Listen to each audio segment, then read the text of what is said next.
Hello, everybody, and welcome back to this week's segment of Experts Corner. Today, we have a great returning guest. We have Derek Dery, who's a grain marketing specialist with FarmLink. How are you, Derek? I'm well. Thanks for having me on the show here today, Tracy.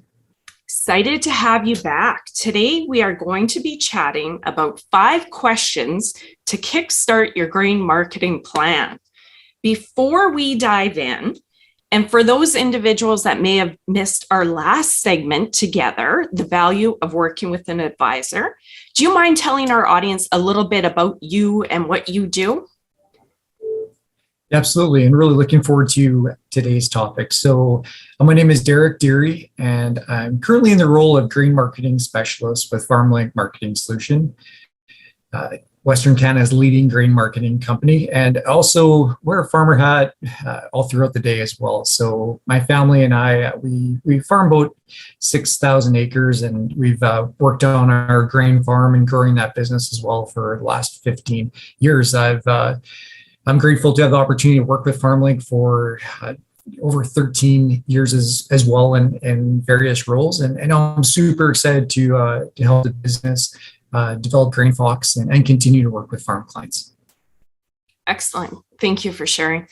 So today we're going to be discussing some of the key questions a producer should ask themselves in order to kickstart their grain marketing strategy and really to take the guesswork out of their grain marketing decisions.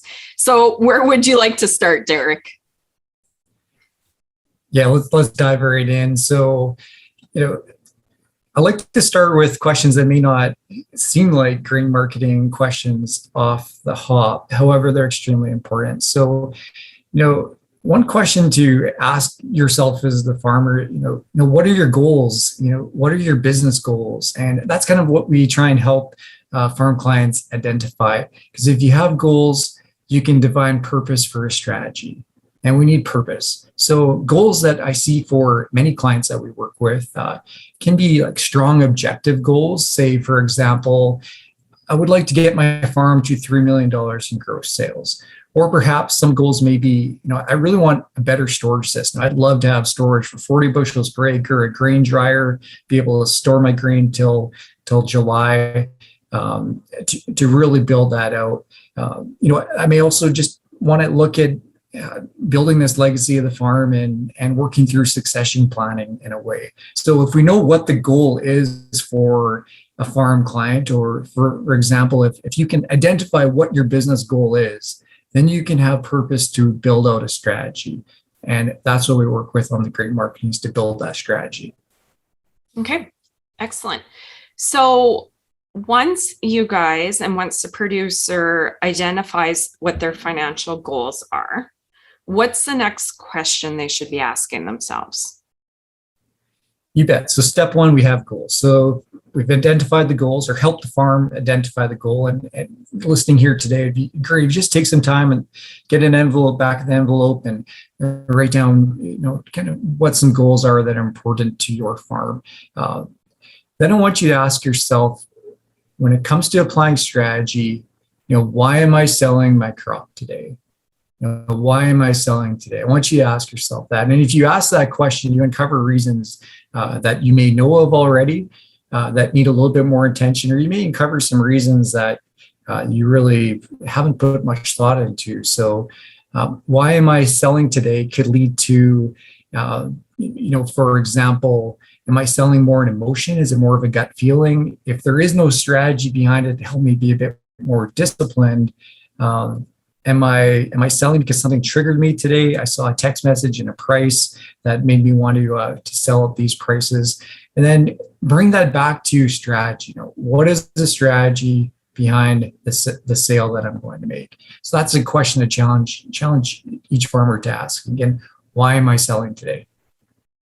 I love that, because that's a framework for farmers to go through, rather than, well, as we know, business owners, we're kind of stressed out, right? We have a lot on the go. Emotions rise and fall. And if we're making decisions in the ups and the downs, that's not necessarily the greatest way to do it, right? So I like that you guys have that as a framework. Okay, perfect. So thank you for sharing that. Now, Tracy here, when I started this show, I wanted to find cookie cutter plans for every farmer for grain marketing, for succession planning.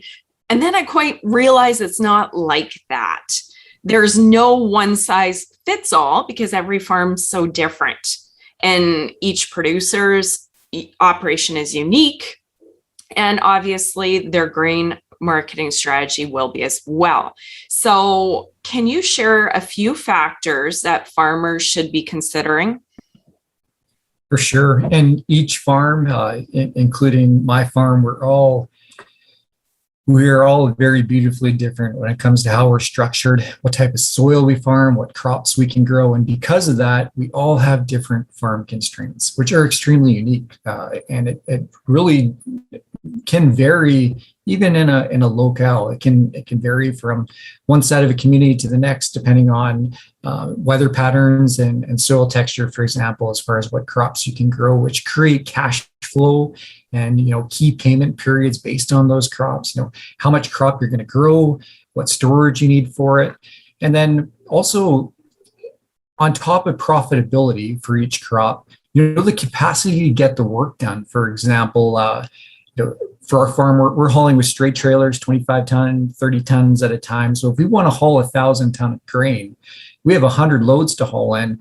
We have to plan ahead for that because we're unique where we take time to be able to get that much grain to market. We don't have the capacity to accomplish that in 2 days as an example. So those are just a few items to just kind of highlight how each farm and, for example, our farm too, how we are each very different.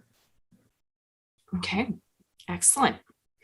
So when you say grain marketing strategy, many producers really just rely on their gut feeling, or they get on Twitter or the coffee shop and have a listen to what other farmers are doing. Can you tell us more about what it means to have a concrete strategy in place when selling their grain? You bet, absolutely. And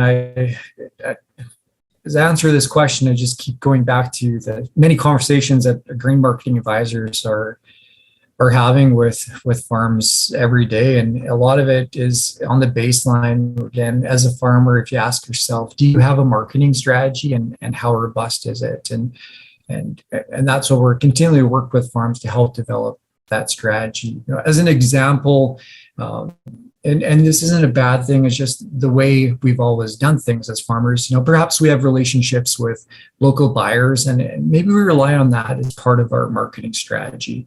And that's important, but that's just one part of the sale. When it comes to that buyer relationship, that's execution, and it can be a little bit more transactional. So this is where we really need to define what the grain marketing strategy is for your farm and how you can continue to build on that. So does your strategy include, an unbiased opinion? And how, like, the filter I use for our farm and discuss this with clients is whichever source you are including for marketing strategy, has that communication ever told you not to sell? So if you use that for a filter, has the support you're currently receiving told you ever not to sell in addition to sell your crop? Kind of a filter I use to see if it's really unbiased and if it's really supporting your strategy for your farm. Local perspective is very important for a marketing strategy, and that's it's a lot with what our advisory teams are working on one-on-one with farms in the country. So in the end here, Tracy, it's about smart grain marketing decisions and informed decisions for farmers, and at FarmLink, we believe your work is worth more. Love it. One of the main reasons I started this show is to bring Experts Corner and the Impact Farming Show is to bring farmers the concept and ideas from mainstream business practices. The fact that as producers, we're always making so many decisions. We're on our own. We feel isolated. We don't think we have help. But you know what? There's so many consultants and professionals out there to help us with the production end of the business and the business end of farming. So many farmers, many producers don't necessarily realize they don't have to make all these decisions on their own. And they don't have to answer all these questions without help. So if a farmer is stressed out and they're looking to take away stress from these decisions, where does that grain marketing advisor help? I want to get into this concept of a decision-making team for farmers and how the grain marketing advisor can be a part of that decision-making team. And on your last question, I just want to build on what the team's goal is. And the business team's goal is to help the farmer make better decisions. And for a grain marketing advisor and helping a farmer make smart grain marketing decisions, which is basically, I just want to go back to that where, at Farm Lake, you're taking both market analysis and marketing decisions to help the farmer be in more control of their grain. So if we look at this concept of a decision-making team for a farm, for our farm as an example, we have an agronomist, financial advisor, Farm Link is our marketing advisory. However, we also have the farmer, which is in this case me. So the farmer, you are a part of that team. And that team's goal is to help the business be as successful as it can by making the most disciplined and strategy-based decisions that it can. Okay, excellent. Did you want to add anything to that? I do, yeah. So in talking about just the weight on a lot of decision makers and the support that this business decision-making team can provide, the grain marketing advisor, say the agronomist or the financial advisor, such as accountant, is really help to avoid decision-making fatigue. As human beings, I think we make 30,000 a day, and I always like to make those important decisions in the morning when we have more of a clear mind, when it's like decision 1 through maybe 5,000 versus decision 25,000 through 30,000. And as a farmer, I'm probably the most influenced in the early afternoon, and I get tons of text messages and phone calls. And by having this grain, business decision-making team for me, it helps me be more disciplined, where if I didn't have this team at 3 o'clock in the afternoon, where I've already made so many decisions and I'm getting phone calls asking me to sell my grain, it's a little bit easy for me to be tempted to sell for reasons based on not on strategy. As an example, making a sale because it sounds like a good price. I totally agree. And I was hoping that you'd go there a little bit more, because we are human beings, right? We're farmers, we're business owners, we're tired, we're busy. And I love how you say when you are most influenced. I'm the same way. In the mornings and the evenings is when my decision making fluctuates the most. So I tend to avoid decisions very early in the day and very late in the day. I'm a little bit different than you. So it's neat how you guys can be there with farmers. And I know, Derek, I want to go here a little bit again. We chatted about mental health and the stress on farmers, and especially when years are great, crops are not so great. It's especially critical and takes a real big weight off of a producer's shoulders to have somebody else there to run decisions by, right? To have that team to help them be more profitable. So I like that you really went there. Farmers don't. We're so used to, right, Derek? We're so used to doing everything on our own, but we don't need to. There's individuals there that we can have as part of our team that are experts in that area, right? And you, the farmer, are still part of that team. It's not replacing you. It's building a team to help you with those decisions. And farming's tough. And every single year, your farm will get the decisions will become exponentially tougher to make. And for our farm, we're we're totally getting crushed this year due to the drought with 5 to 10 bushel yields. And a lot of those decisions are all on me. And if I have made decisions that have compromised the financial stability of our farm, it's an incredibly heavy weight to carry for one person. And that's why I need a decision-making team for my farm. I love it. I think I shared the situation in the past where I hired a coach for my media company, Farm Marketer. We're growing. It's busy, new customers. And I finally decided to hire a coach as part of my advisory team. Took me a while to get over myself and to do it, right? Because we all think we should know everything ourselves. I finally did it.